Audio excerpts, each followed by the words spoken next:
खुरमजरी मथेले recipe channel असिगी माइकैदगी मयामबु तराम नोक्सेरी अहानबदगी वीडियो असिबु लोइबा फावबा येंबिनबगी दमक्ता मयाम फोमदा हन्नना हाइजरी वीडियो असी येंगलबा मतुंगदा लाइक तौबिरमु अनौबा ओइरगना चैनल असिबु सब्सक्राइब तौबिरमु सब्सक्राइब तौरब मतुंगदा बेल बटन नंबर काउबिगनु अैना ngasi थोंजगदौरिबा रेसिपी असिदी हवाइजार थोंबनी हवाइजार थोंबा से अखोइना बंदादा चाबा खामेन आलू हापगा नपनप लाउना थोंबा मवंगदो अदुगी मवंगदा थोंजगे असिगी हवाइजार थोंबा से अदुगी मतिक हावे हाइबदी हवाइजार पांबिबसिंगना हवाइजार अदो अखोइगी बंदादा थोंबा मवंगदो अदु चानिंगलकपा मतमदा युमदा अैना थोंजरिबा मवंग असिदा अदुम ट्राई तौबियु यामना हावगनी हौजिक अहानबदा अैना हवाइजार अदो इसिंग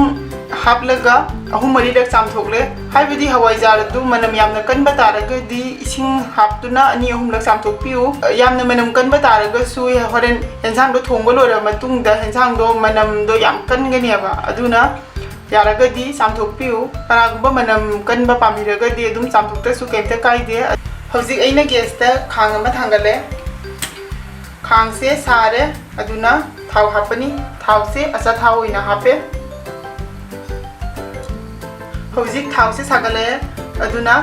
थाव असिदा अखोइना जीरागा मेथीगा क्वामरोइगा अहुम से यानबनियबा असि नतबा तारगसु अखोइना पासपुरोन पैकेट जोनबदो अदु ओइना हापिरगसु यागनी दो हौजिक हापिरनी हापलबा मतुंगदा असि येना मकंगबनिको येना मकंगबसे हापिरनी अदुदगी हिंग से हापिरे अदुगी फजना उखाबिरे हौजिक नसागी हवाइजार से हापचलनेबा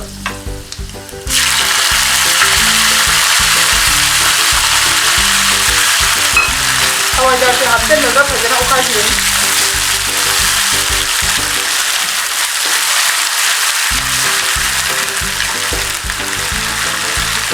हवाइजार से फजना थाव से मुबिनरनी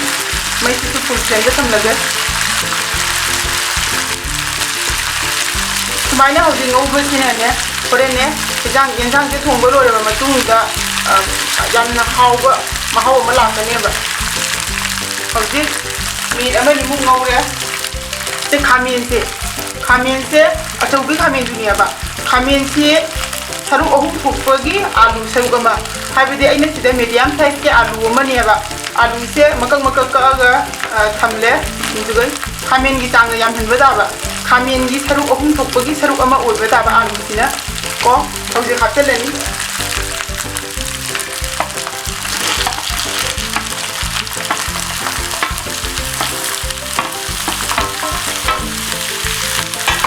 हौजिक हापचलबा मतुंगदा फजना उखाबियो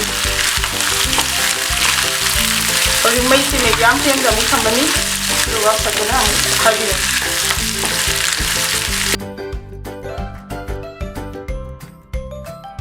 हौजिक मखुम से कुपसलनी उखममना खामेन सिना फजना पथरकपदो अदुफाउता थमगनेबा हाइदि खामेन सिना करिगुंबा अखोइना हौजिक हापगा अदि मरोय हापचनबा तारगदि होरेन येंसांगदो थोंबा लोरबा मतुंगदा चप चप तिंगना लैगनेबा अदुमाइना ओइबा यादेको खामेन से पथनबगी दमकता मखुम कुपसला थमबनी अखोइना हौजिक मखुम से हांगदोगलनेबा हाइबदि मिनिट अहुम मतुंगदा चेक तौबियोबा नतदि अमुक कापसनबिदु याय खामेन से खरा दिदुम पथरे अमुक फजना उखाबिरनी दुगा हौजिक अमुक मखुम से कुपसलगा थमगनी हौजिक अमुक मखुम हांगदोगलनी येंबियु खामेन से अदुम खरा पथरे जाम हिंजना पथनगदबसु नतेको अदुम खरा पथरे हौजिक अखोइना सिदा याइंगं हापिरनी याइंगं से चामच संखाय अमा हापिरनी अदुदगी मोरोग असुबा चामच अमा अदुदगी फदिगो मरु असुबा करिगो फदिगो मरु असुबा से लैत्रगसु अखोइ युमगी मरुइ तानाबदो अदु खजिक हापियु अदुगा फजना उखाइरनी युमगी मरुइदो हापा तारगसु खितम चामचतो तंखाय मुतंग हापियु अदुगा होरेन येंसांग थांगदरमदाजा अमुक चामच संखाय अमा हापियु अदुमाइना अनिरक थोंना हापियु को हौजिक फजना उखाइरे येंसांग मई हापनी हौजिक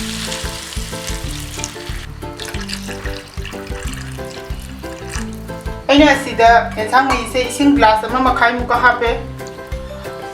हौजिक फजना उखाबिरनी अदुगा gas se full flame da thamlaga fajana sawhallani alu se munba phawba hawjik alu se mulle aduna alu sing se khandok pirani mai se low flame da thamlaga alu sing se koina khandoklani mabada asumai na khandok ta bataraga su adum khang asi da adum takhairaga su yagani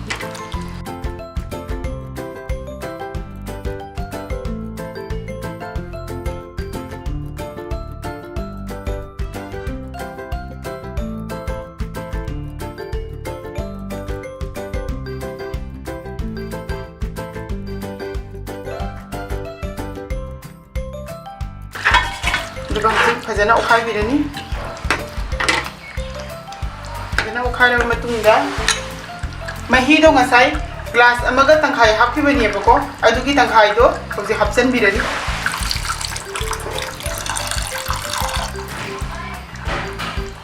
ukhai daga ngahak minit manga mu saurak ko phau thamlani hoji yenjang e sogale aduna isagi changda thum hapirani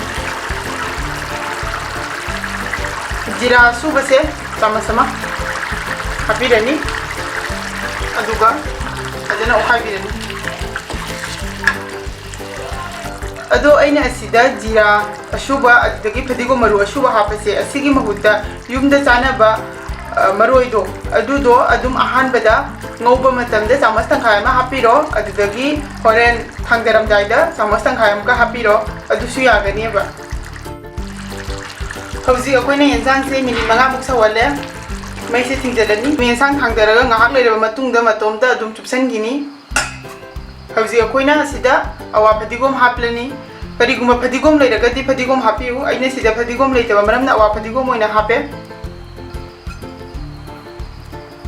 ado agi ngasigi hawaijar thongbase loijare mayam su amtang try tawbiu asigi hawaijar thongbase yamna hawi hawaijar pamdaba misu asumaina thonglaga amtang chabiu pamgani aina khalli